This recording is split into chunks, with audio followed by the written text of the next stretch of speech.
Кладите трубку. Без разговоров. Болгар радиосы реклама хезмәте телефоны 570 50 95 12+.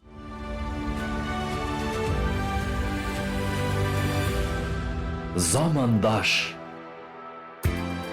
Hayırlı gün, sağollarımız. Assalamu alaikum dostlarım, dostaylarım. Bulgar Radyosu tapşırıların devam eden her şerşembe şuşu urunda, şuşu vakitte Bulgar Radyosu dolgunlarında zamandaş tapşırığı. İl günümüzün aktual meseleleri biz sizden bilen birgelep zamanını yakşığa özgertüşelerden. Bugünkü muhterem konağımız Tatarstan Müftiyeti'nin Attestasiya Komissiyası reisi, Qozon şəhərinin baş mühtəsibi Rüstem Hazret Valiullin. Rüstem Hazret, assalamu alaikum. Wa alaikum assalam wa rahmatullahi wa barakatuh. Rüstem Hazret, her kişi bilen şıraşbaş, o yakınlaşıp gelişi yama yıl bilen. Sizde de iselerş geçtirişler, kutluysa gelip gitti yama yıl bilen. Mübarek olsun bütün peygamberlerimiz, birlikte yeni aylarımız. Allah Teala Allah'ın rahatını koruyan nasip etsin dünyada da ahirette de. Demek kutlularga rahatlanıp yorayın da. İyi biz bütün Tatar milleti olduğu bu bayramlarını bizning milletimizning kazanışlarının birisi bulup tura. Hem bir de bizim dinimizge karşı kelgan anın o'rni yo'q. Agar da dinga to'g'ri kelgan ravishda biz onga qarasak. Mana eli internetde bizning bosh qoziyimiz Jalil Hazrat Fazliyevning şuşu yangi yil o'ng'ayidan shulay endi videolari chiqqan edi. Ham ko'p bizning radio tinglovchilari bizdan şuşu o'ng'aydan to'liq anglatuvimizni, to'liq bu temaga siylashuvimizni tilaganlar edi. Shul o'ng'aydan endi biz sizning bilan bugun siylashirmiz. Ham umuman siz yaqinlaringiz, o'zingiz mana şuşu hem bizning umuman musulmon ummati nishik o'tkariga yo'riy bizga şuşu bayramni hazrat. Mana yangi yil bayramına kelganda ul durustdan da revolyutsiyaga qadar bizning millatimizga endi degan har vaqt bütün jamiyatning proseslarında qatnashganda problemalar bor edi. Şunun natijasi bo'larak endi 1917-yilgi revolyutsiya vaqtida albatta bizning millatimizda Rossiyada o'zimizning vatanimizda bütün voqealarga, bütün bayramlarga, bütün ijtimoiy bo'lgan proseslarda qatnashirga ham anda tegiz bo'lurga mumkinlik tudi. Tatar xalqi da bizning dinimizga, millatimizga to'g'ri kelgan ravishda yangi yil bayramin bayram etirga mumkinlik topdi. Ham shunga ko'ra bizning dinimizga qarshi keladi deb ayttirga tugul, bizga kirisincha bunda agarda bu prosesga qarasak, namoz o'qimagan kishi bilan namoz o'qigan kishilar orasida bir qarshilik kelib chiqadi har vaqt. Namozga bosgan kishilar albatta men namozga bosdim deb eng birinchi mana shu xalqimizning qozonishlarını cho'qi boshladilar. Bu durust ish tugul ekanligini aytib o'tashim kerak. Nega desangiz, biz endi agarda namozga bossak ekan bizga millatimizga foydali bo'lishga tirishishga kerak, ham jiddiy masalalarning chechilishi turida qayg'urishga kerak. Bizning yil sayin bir masala shu yangi yil masalasi. Meni onun niçik bizga ziyon solganligini anlay olmayman. Agar da shariatga to'g'ri kelgan ravishda kishi yangi yilni o'tkazar ekan, bor, qissalari bor. Har bir bayramda qatnashning qissalari bor. U bayramda harom ayblar bo'lmasga tegish. Albatta bizning Tatar xalqina to'g'ri kelgan bo'lgan tegish. Araqlar, ichimliklar ichmagiz, mas'ul etib bayram etingiz, g'aylangiz bilan bayram etingiz, g'aylangizda bu bayram taralgan ekan, bu bayram g'aylangizda taralmagan ekan, do'stlaringiz bilan bayram etingiz. Lekin mana shu shariatimizda, dinimizda qo'shgan qissalardan chiqmaychan. Biz ayrilib turadiz. Biz Rossiyaning sivilizatsiyasining javhari bo'lgan Tatar xalqi ekanligini ko'rsatadiz. Bizga qarab boshqa millatlar mana nechik yangi yilda bayram etirga kerak degan bir etalon ko'radiz. Mana endi yuqori ufqlarni olirga kerak. Endi tega osqa tushib mana shu nindidir bir yangi yil bayramın dini markerga qoldiruvni men durust deb sanayman. Durustdan da ol endi qadimiy fikr, jadidi fikrlikdan bo'lgan, lekin endi jadidi qolgan endi biz endi qadimiy esa u klassikani saqlaydi biz deymi. İkisi de bir mühim, bunda ikisine de itibar eterge, ikisine de hürmet eterge gerek. Şolay da mana Hazret endi hadisga kelganda kimlerge iyeresin, şolardan bulursun deganni ishqina sebep etib ketireler. Iyerge kerakmi bizga? Ul bulmagan, ul yo'q deb aytuvchilar qodiq etib o'zlarini rostlaylar bitali. Ansı da bor. Bu durustdan da bu бәйрәм dini бәйрәм түгел. Шуның белән ул безнең җәмгыятебездә уртаклык таба. Бу революция кадәр бит инде безнең инде анда теге төрле сәяси процесслар безнең милләткә яклы булмаган, безнең милләткә каршы булган процесслар күбе булган, бу инде яшерен батырын түгел, ләкин менә шушы безнең халкыбызның казанышы нейтраль бәйрәм бар. Ул яңа ел бәйрәме. Ул bir dinning дә үз бәйрәме түгел, ул дөньяви бәйрәм. Шуңа күрә анда без ул бәйрәмдә татар кешесе, мөселман кешесе безнең милләтебезнең зифалыгын, безнең милләтебезнең, безнең динебезнең күркәмлеген тулы рәвештә, кулай рәвештә күрсәтеп бәйрәм итсә дөрес була. Әлбәттә, безнең инде нинди дә булса берәр махсус берәр дингә охшаш сыйфатлардан ерак булуыбыз дөрес. Ансы да. Дөрестән дә менә элегрәк әле безнең туйлар хәмерсез узгачтан башта бик кабул ителмәгән иде. Хәзер инде хәләл ниндидер стайл, хәләл әйене үзе бер-берен әйләнде. Сабан туйларыбыз хәмерсез ничектер күз алдына китер булмыйдыр. Хәзер инде шундый матур безнең милли бәйрәмебез рухында уза торган сабан туйлар бар, әйме. Һәм яңа елыбызда инде әлбәттә ничектер менә шулай сез әйткәнчә хәләл итеп, матур итеп, хәмерсез дә яхшы итеп, матур итеп күңел ачарга була, матур итеп, файдалы итеп үткәрергә була бу вакытны, әйме. Шуны димәк инде мөселман өммәтенә ирештерү сез әйткәнчә дөньяга ирештерү, ачу шушы яңалыкны. Шундый бурыч шикләнгән булып чыга инде. Әлбәттә, менә карагыз. Безнең бөтен тормышыбызда, инде безнең динебездә ышанган әйбер, бөтен мөселманнар намаз укыганда, укымаганда кабул иткән әйбер ул шайтан. Шайтанның асыл максаты мөселманнарны резервациягә куып кертергә һәм шуннан чыгармаска. Нинди дә булса шуны резервационный хәлгә калдырырга, шуннан чыгармаска. Шуңа күрә менә шушыңа бирелергә ярамый безгә. Менә безнең ел сайын бер үк мәсьәлә анда яңа ел бәйрәме, тагын бер-ике мәүлидкә бәйләнү була. Менә хәзер бераздан теге мәүлид бәйрәме икән. Мәүлид ярамый дип чыгалар. Аннан соң тагын бер-ике бар инде менә шушы ниләр триггерлар дип әйтик безнең инде. Шул мәсьәләләр арасында гына әйләнеп йөрибез. Безгә ул мәсьәләдә нокта куярга кирәк, милләт буларак. Нинди рәвештә булырга тиеш яңа ел? Яңа ел харам әйберсез булырга тиеш. Ул хәләл ризыктан, аның ризыклары хәләл булырга тиеш. Аның уеннары хәләл булырга тиеш. Аның стиле булырга тиеш, шундый күркәм, югары сыйфатлы. Безгә карап, бүтән безнең илгә түгел, бүтән дөнья бездә эталон күрергә тиеш. Нинди рәвештә яңа елны үткәрергә кирәк һәм үткәреп була дигәнне без шундый югары офыкны алу җиңел эш түгел ул. Аска төшеп, бөтенесеннән бикләнеп, анда теге бер-берсен кутыртып утыру, ул инде җиңел, ләкин безне нигә тупикка алып бара торган кызганычка каршы юл булып санала. Әлбәттә, безнең бабаларыбызның казанышына каршы чыкмаска тиешбез. Әнә шул мәктәп мәсьәләсенә дә килгәндә, татар халкы мәктәптә укып, үзенең ватанында югары белем алу өчен зур корбаннар үтте. Зур корбаннар үтте. Безнең элек бит анда мөмкинлек булмаган рәвештә кадәр. Аның өчен шуңа күрә совет чорында безнең казанып алынган әйберебез үзебезнең туган илебездә, мисал өчен мәктәптә уку һәм югары белем алу, туган илебездә югары белем алу, динебездән баш тартмыйчан югары белем алу, ул инде бик зур казанышларыбызның берсе булып тора. Мин мисал генә күрсәтәм. Шулар кебек, әлбәттә, иҗтимагый тормышында, илебезнең иҗтимагый тормышында барабар башка милләтләр белән барабар, ләкин башка милләтләргә үрнәк булып без бәйрәмнәрне үткәрә белергә тиешбез. Безгә шундый офыкны алырга кирәк, шундый югары планканы алып, шул планкага омтылырга кирәк.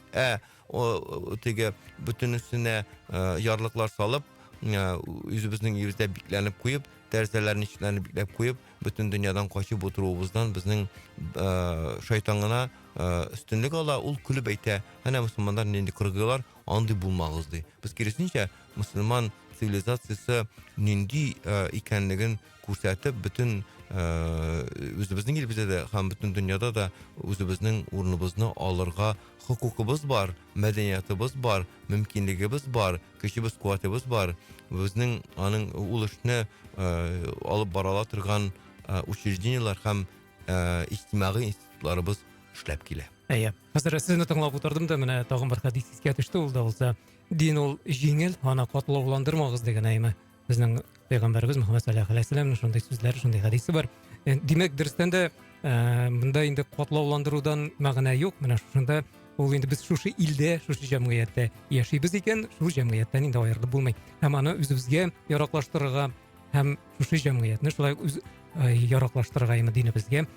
Шуңа шул кысаларга керергә, матур итеп, ипле итеп, гүзәл бер мәрҗән кебек. Менә Җәлил хәзрәт Фазлыев әйткәнчә, иске елда безнең өлкәннәр Коръән укып, яңа елдан соң инде яшьләр Коръән укып дип, шулай без табын янда матур итеп каршы. Бу инде яңа елны каршылауның иң гүзәл, иң югары ноктасы дияргә мөмкин әйем. Әйе, сүзсез. Монда Коръән укып, дуалар кылулар, ансы әлбәттә ул бәйрәмдә булырга мөмкин. Ул Коръән укып, дуа кылу булмаса да, үзенә якын булган кешеләр белән бергә кеше яңа бәйрәмен итәргә аның мөмкинлеге бар.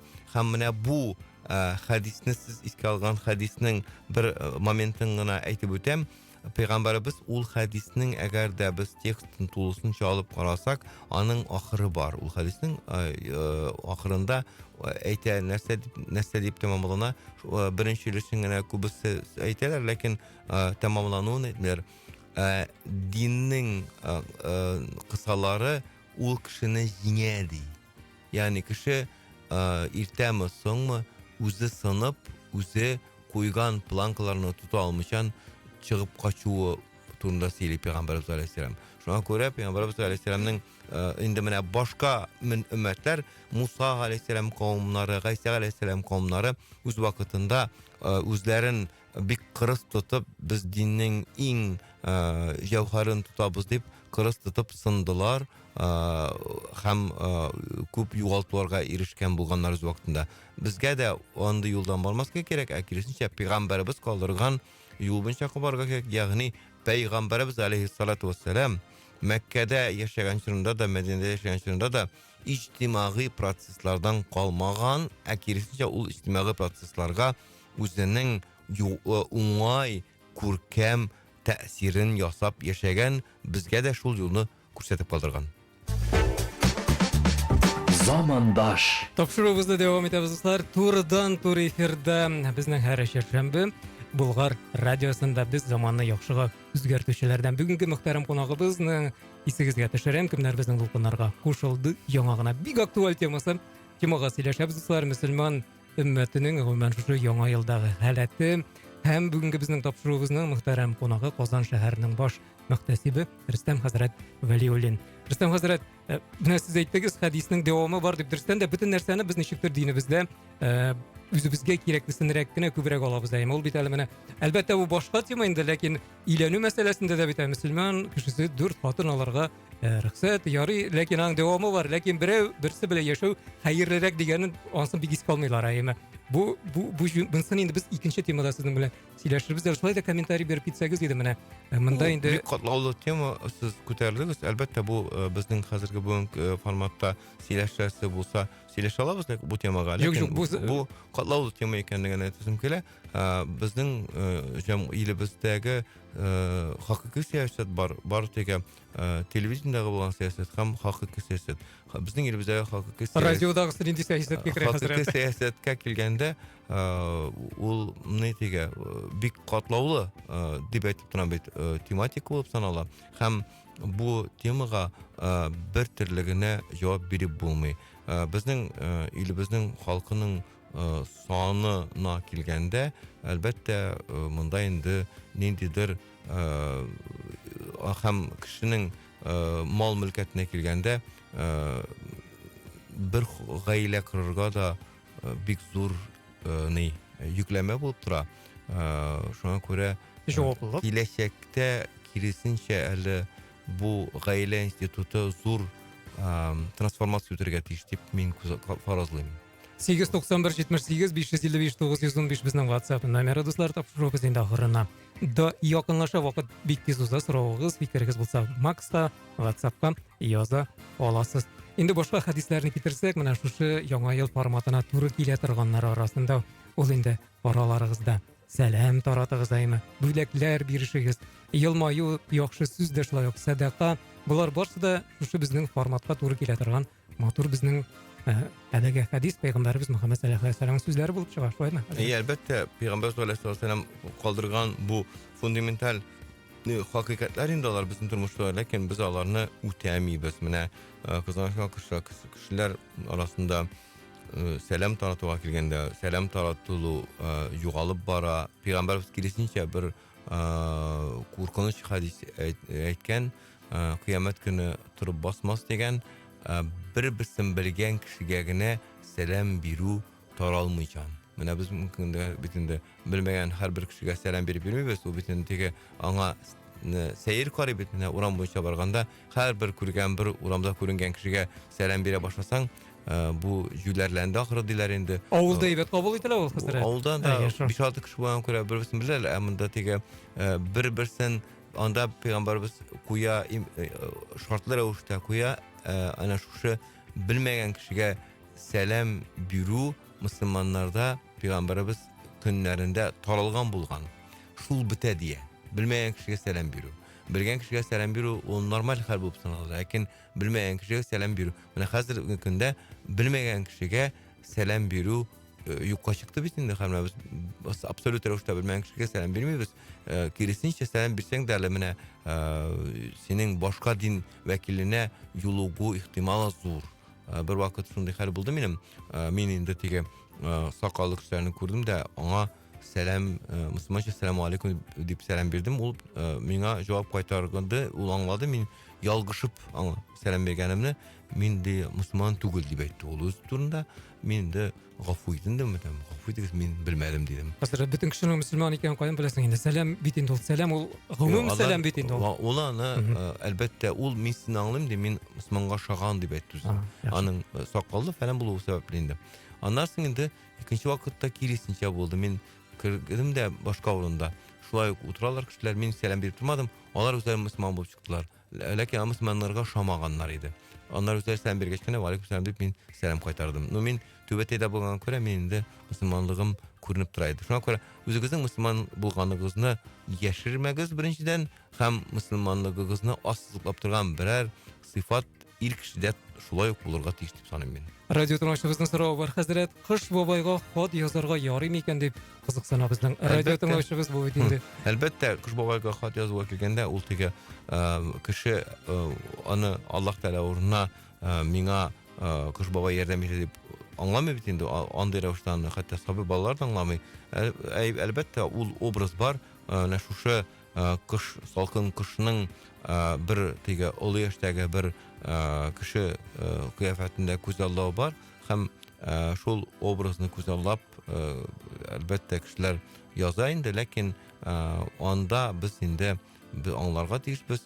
Кыш бабай түгел, безне якын күргән гади кеше безнең бу теләкләребезне эшкә ашыра икәнлеген, һәм теге ниндидер матди синең якын кеше моны эшкә ашыра ала торган әйберләрне язырга ярый, ләкин кеше эшкә ашыра алмый торган әйберләр язырга дөрес булмый. Ник дисәң, аны беркем дә эшкә ашыра алмаячак, хәтта кыш бабайда. Ассаламу алейкум дигән чираттагы радио тыңлаучыбыз, яңа ел булса, бәйрәм булса, төнлә булмый, инде төнлә бәйрәм итү дөрес түгел икәнен соң гына аңлыйбыз дигән радио тыңлаучыбыз. Әлбәттә, төнлә бәйрәм итү дигән ул төнлә түгел, безнең татар теленә килгәндә кичә дип атала. Кич утыру яки кичәсе ул дөресрәк була, төнлә түгел, кичә булса ярый.